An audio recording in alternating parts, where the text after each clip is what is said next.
السلام عليكم. النهاردة ان شاء الله هنشتغل على موديل من موديلات المدرسة اللي ينفع البنات يروحوا بيها المدرسة. اول حاجة عندي اتفقنا ان احنا دايما بنشتغل على اساسيات الجسم وبعد كده نبدأ ندخل عليها الموديل. اول حاجة عندي هنا في الموديل هشتغل على الجزء اللي فوق وهخلي الكتف الكامل ده هخليه قط، لان الكتف عندي هنا في الباترون كتف كامل يعني يتركب فيكم، يعني بيبقى واصل لحد اخر الكتف. تمام. والرقبة بتبقى ضيقة، الرقبة الطبيعية، والباط هنا هتبقى واسعة. الشكل الباط اللي بيبقى في الباترون الاساسي بتبقى واسعة على اساس ان احنا هنركب فيها كم. طيب لازم دلوقتي ادخل تعديلات ان الكتف الكامل ده هصغره شوية عشان يبقى قط، والرقبة دي هوسعها شوية علشان هيتلبس تحتها شميز فتبان الياقة، والباط دي لازم تصغر شوية علشان مفيش اي جزء من الجسم يبان، لان الباط بتبقى واسعة. فلو وقفتي بنتك بالجنب، لو انت عملتيها كده بالشكل ده، لو وقفتي بنتك بالجنب ممكن الباط تبين الجسم من جوه، فبالتالي لازم الباط هنا تصغر شوية. طيب نبدأ التعديلات بتاعتنا اللي على الباترون الأساسي اللي هتخليه دريس ينفع نروح بالمدرسة. أول حاجة هاخد الطول الكلي للموديل، لأن اتفقنا إن الباترون الأساسي بتبقى نهايته هي الأرداف. هنفترض ان الموديل عندي 55 سنتي، هحط نقطة عند 55 سنتي وهاخد خط بالمسطرة علشان يبقى انا كده بطول الموديل بتاعي. ينفع اطول اكتر طبعا او اقل على حسب طول الموديل اللي انتوا عايزينه. يعني مثلا اللي هتشتغل واخده الطول لحد الركبه، ولا اقل شويه، ولا تحت الركبه شويه، لان هو لبس البنات في السن ده ما بيبقاش يعني اطول من كده بكتير. طيب اول حاجه مددت خطوطي اللي هي خطوط الطول بتاعه الباترون، مددتها بالطول المطلوب للموديل. بعد كده هاجي عند الرقبه هعمل فيها تعديلات، لان الرقبه عندي واسعه، فهنزل 3 سنتي في الرقبه، 1 2 3، هنزل هنا واحط نقطه 3 سنتي، وهاجي عند خط الكتف هاجي في نصه بالظبط واحط نقطة، وابدأ من يمين النقطة دي هحط نص عرض الكتف.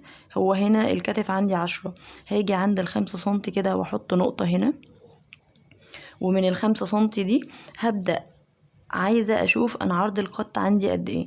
قط الموديل ده في حدود مثلا 7 سنتي، هاخد 3.5 يمين النقطة دي، هاخد يمينها 3.5 سنتي، وهاخد شمالها 3.5 سنتي، علشان يبقى القط عندي في المنطقة دي ما يبقاش هيبقى في النص، يعني هيبقى في نص الكتف، مش محذوف يمين او محذوف شمال، هيبقى في النص.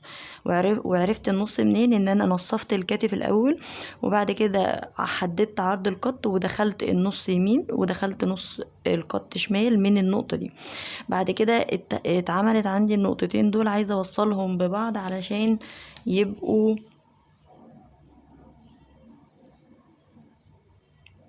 هبدأ الف بالمسطرة بتاعتي كده لحد المسطرة بتاعتي ما توافق النقطتين ببعض. تمام بالشكل ده. ولو المسطرة مثلا عشان انا شغالة على مقاس مصغر هي ما جابتش شكل الرقبة اللي انا عايزاه، ببدأ اظبطه بايدي كده.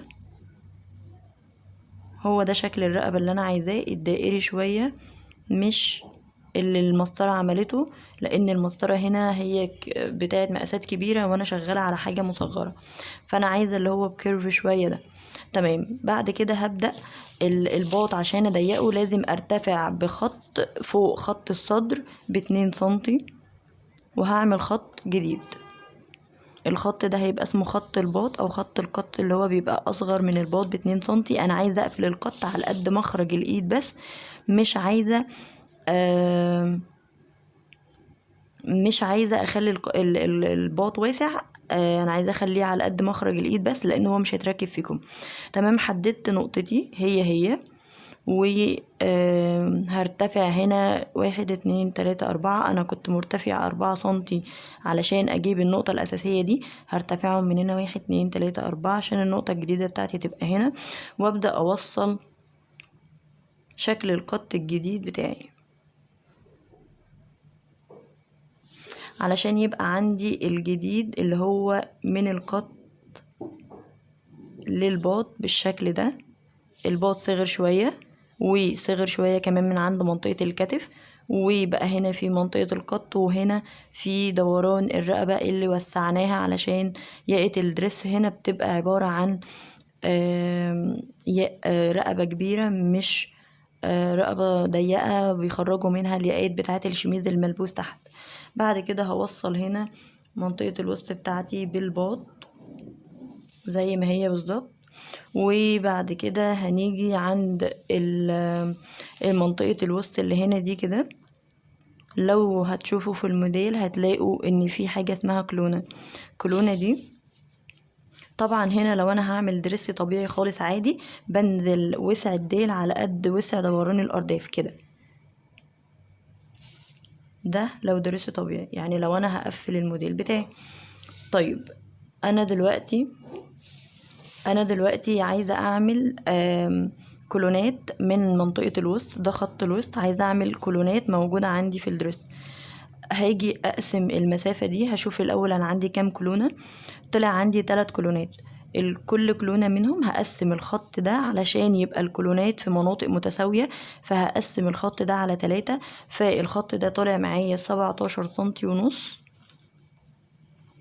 هقسمه على 3 هيطلع معايا 5.6، يعني بالتقريب 5.5 سنتي. هاجي عند كل 5.5 سنتي واحط نقطة، 5.5، وهاجي من هنا 5.5 سنتي واحط نقطة. معلش هقسم الخط على 4 علشان يديني 3 نقاط مش على 3. فال17.5 ممكن تجيب معايا 3 سنتي او 4 سنتي. هو طبعا هتقسمي الخط على 4، ف4 سنتي و4 سنتي و4 سنتي، عمل عندي نقطة 2 3. تمام، يبقى 3 نقاط مش نقطتين. هاجي بال3 نقاط بتوعي دول واخدهم لحد تحت بخط بالمسطرة لحد الديل، عشان هنا هبقى عرفت فين مكان الكولونات. تمام، انما الكولونة نفسها انا لسه ما خدتش عرضها قد ايه. هاجي اقص كل الشكل بتاعي ده هنا. كان في كمان قصة برنسس في الموديل. البرنسس عارفين ان احنا بنطلعها من بنس الصدر والوسط، بس هنا الاطفال عندنا مش الاطفال ما بيبقوش عندهم بروز صدر، ولا يعني ما بيبقوش عاملين كده، ولا تجسيم وسط، ولا بروز ارداف، يعني ما عندهمش كل الكلام ده. هم بيبقوا نازلين شبه قطعة واحدة كده، ممكن يبقى عندهم علو بطن بس. فهنا الباترون بتاع الاطفال اللي فوق، اللي هو الجزء اللي فوق بيبقى مسطح. يعني ايه مسطح؟ يعني سطحي كده، مش في بنس بتخلي علو بروز للصدر والوسط والارداف والكلام ده كله. طيب يعني هقصها زي ما هي، بس كل الموضوع ان انا هاجي هنا في خط الوسط واحط نقطة في نص خط الوسط بالظبط، وليكن النقطة دي هنا هوصلها بنقطة تلت الباط. يعني لو ده عمود الباط احنا بنبقى واخدين تلته من هنا وممكن نصه، يعني ممكن التلت وممكن النص. وبعد كده بتحاولي توصلي الشكل ده باستقامة لحد خط الباط الصدر، لحد خط الصدر كده مثلا. وبعد كده بنجيب الشكل ده بكيرف كده علشان بس نجيب شكل البرنسس بس من غير بنس، لان الاطفال ما بيبقوش عندهم شكل البنس خالص. وطالما الجزء ده هيتقص من الجزء ده، لان الجزء ده بيتقص، اللي هو البرنسس بتتقص وبترجع تاني على شكل خياطة. فطالما الجزء ده هيتقص من الجزء ده عمره ما هيرجع تاني زي ما كان قد بعضه بالظبط، بل بالعكس، لان المسافة دي بتتخيط على المسافة دي، فبيحصل ان هنا بتصغر المسافة دي بتصغر. فبصلحها ازاي؟ بمدد خطي ده لبره 2 سنتي بس، من 2 ل3 سنتي، بمدد خطي ده لبره 2 سنتي. وبعد كده بحاول ادمجه اهي مثلا، وليكن نقطة 2 سنتي هنا بس بنفس الكيرف. وبعد كده بحاول ادمجه مع الباط علشان يبقى شكل الباط بتاعي ملعبتش فيه خالص، يبقى زي ما هو. بس كل الموضوع ان المنطقة كبرت عندي المنطقة دي من هنا لهنا كبرت عندي 2 سنتي، بحيث ان هي لما تيجي تتخيط في الجزء الكبير ده هتبقى قده، مش هتبقى اقل منه وتصغر وتصغري في المقاس. تمام. يبقى انا كده عملت اجزاء الدريس كلها عندي. اول حاجة عندي هنا هفصل من منطقة الوسط كده بالشكل ده، وشكل الرقبة خط ميل الكتف اللي هو بقى قط دلوقتي مش كتف كامل، والباط عندي اللي شكله بقى كده اللي انا هقص لحد هنا لحد المنطقة دي بس، وبعد كده هاجي من هنا وهطلع كده. كل الشغل ده بيتعمل على الورق، عشان في ناس بتقولي اعمل كل ده ازاي على القماش مباشرة. لازم الاول طالما الموديل فيه تعديلات لازم الاول اشتغل على الورق، اضيف تعديلاتي كلها، وبعد كده احط الباترون على طول على القماش. ده طبعا خط النص عندي اللي هو كان خط طول الباترون، بس دلوقتي اتغير اسمه بقى خط النص. وهاجي افصل البرنسيس عندي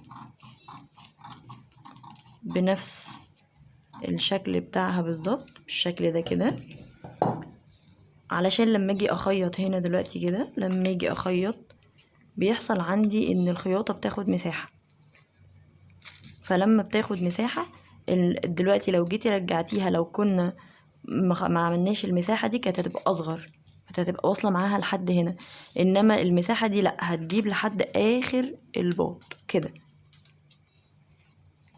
طبعا الورق مش مديني النتيجة الصح قوي، بس على القماش هتشوفوا النتيجة. بس كده بقى عندي الصدر فوق مسطح، ولكن في قصة البرنسيس كمجرد شكل بس.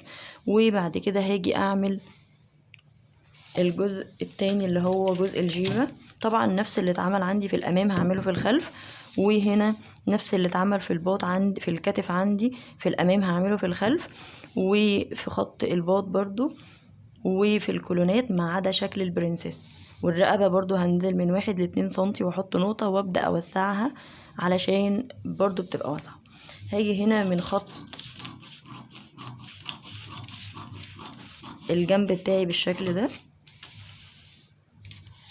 هقص شكل الجيبة بتاعتي.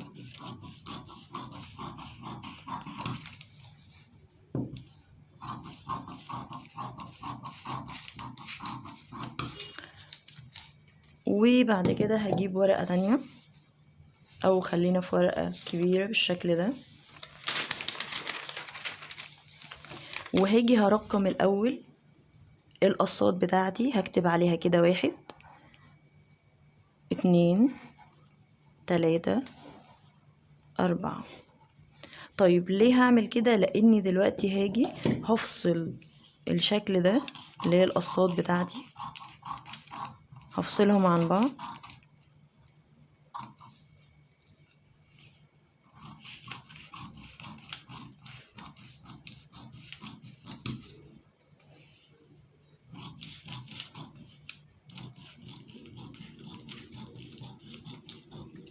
طبعا لازم قبل ما تفصلوا كمان لازم تعملوا اسهم لفوق، بحيث ان انتوا تبقى عارفين ان الجزء ده كده لفوق والجزء ده لتحت. اسهم لفوق، كل العلامات دي هتساعدكم ان الورق بعد ما يتقص ما يبقاش مجرد ورق مقصوص، تبقى شكله باين. ممكن نكتب هنا خط النص، خط النص تمام. هجيب الورق بتاعي. اول حاجة لازم احدد عدد الكولونات بتاعتي. الكولونات كانت 3 كولونات، كل كلونة منها لازم احدد دلوقتي عرضها. كل كلونة مثلا هاخدها 10 سنتي، اذا انا محتاجة 30 سنتي. هاجي اول حاجة الجزء ده وهلزقه على اول الورقة كده بالشكل ده. هجيب السولوتيب بتاعي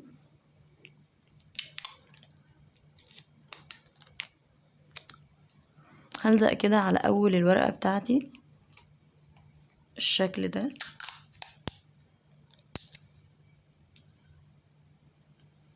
كده.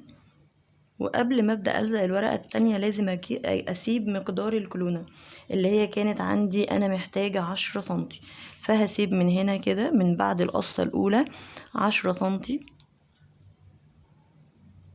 وتحت كمان عند خط الديل بحيث اني مبقاش حاطه القصه التانية معوجه، وهبدأ احط رقم 2 من القصات اللي هو ده على بعد 10 سنتي من القصه الاولى.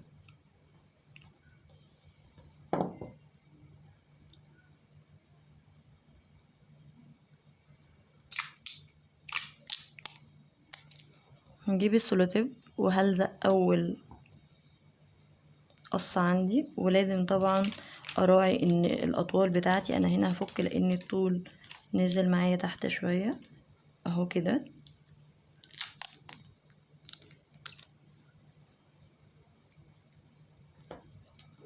تمام. ومن بعد القصة التانية هعمل نفس الموضوع واجيب رقم 3، بس الاول هضيف عندي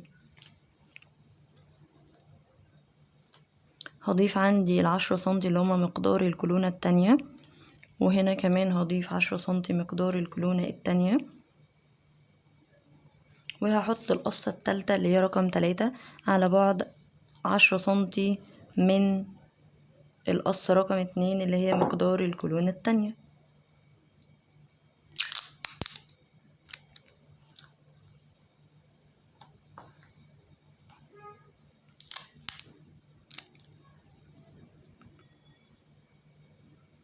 مش هقول لكم دوسوا لايك عشان انا عارفه ان انتوا الفيديو عجبكم، واكيد دوستوا لايك لوحدكم. بعد كده هاجي هضيف 10 سنتي للكولونة التالتة، 10 سنتي هنا و10 سنتي تحت، علشان ابقى احط القصة بتاعتي على وسع واحد، مش مثلا تبقى مايلة مني كده او كده وانا مش عارفة. تمام. هجيب السولوتيب واحط القصة رقم 4 اللي هي يعتبر القصة الأخيرة، ونفس اللي أنا بعمله في الأمام ده هيتعمل عندك في الخلف بالظبط، مفيش أي جديد. عشان كده أنا كنسلت الخلف وشغالة على الأمام على طول، عشان بس وقت الفيديو ما يبقاش طويل عليكم، لحد ما يبقى معايا ورقة شكلها كده. شكلها ايه؟ شكلها كده.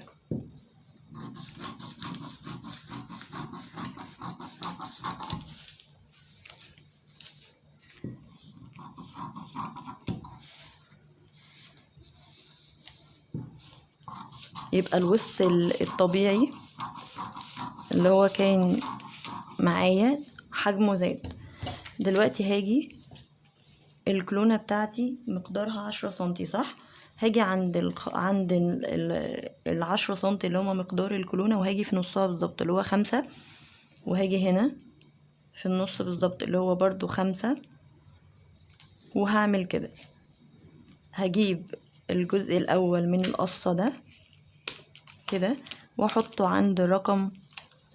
عند النقطة بتاعتي اللي هي كانت في النص بالظبط، اللي كانت عند 5 سنتي، وهجيب القصة بتاعتي دي كده واحطها برضو عند نقطة 5 سنتي اللي انا عملتها، وهجيب برضو القصة دي.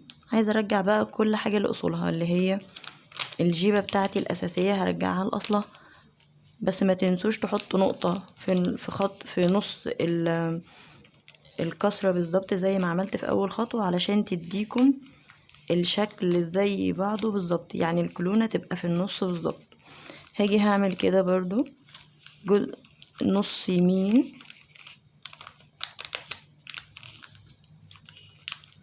والنص التاني الناحية التانية شمال،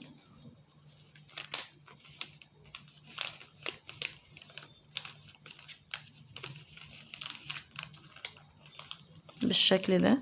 ما تنسوش تنصفوا حجم، هيبقى كده الوسط عندي رجع زي ما هو، اما الجيبة نفسها من تحت هيبقى شكلها كولونات كده.